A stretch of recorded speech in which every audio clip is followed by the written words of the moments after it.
రెండు తెలుగు రాష్ట్రాల yes news live TV channel ప్రేక్షకులకు స్వాగతం.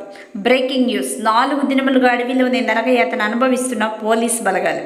ఛత్తీస్గఢ్లోని ఎలిమిడి వద్ద ఎన్కౌంటర్ ఆపరేషన్లో పాల్గొన్న తెలంగాణ గ్రేహౌండ్స్ పోలీసులు తిరిగి ప్రయాణంలో అడవిలో చిక్కుకుపోయారు. ములుగు డి వాజేడు వస్తుండగా వాగులు ఉద్రిక్తంగా ప్రవహించడంతో 4 రోజుల పాటు అడవిలోనే నరకయాతన పడ్డారు. సోమవారం వర్షాలు తగ్గుముఖం పట్టడంతో వారిని హెలికాప్టర్ ద్వారా వాజేడు తీసుకువచ్చి ఆసుపత్రికి తరలించారు. పూర్తి వివరాలు తెలియాల్సి ఉంది.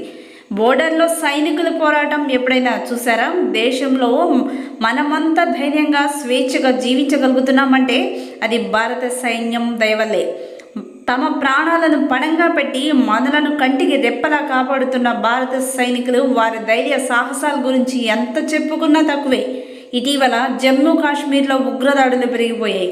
ఆ దాడులను మన సైనికులు ధీటుగా ఎదుర్కొంటున్నారు. కాగా బోర్డర్లో సైనికుల పోరాటాలకు సంబంధించిన ఓ వీడియో నెట్టింట వైరల్ అవుతుంది. మీరు చూసేయండి.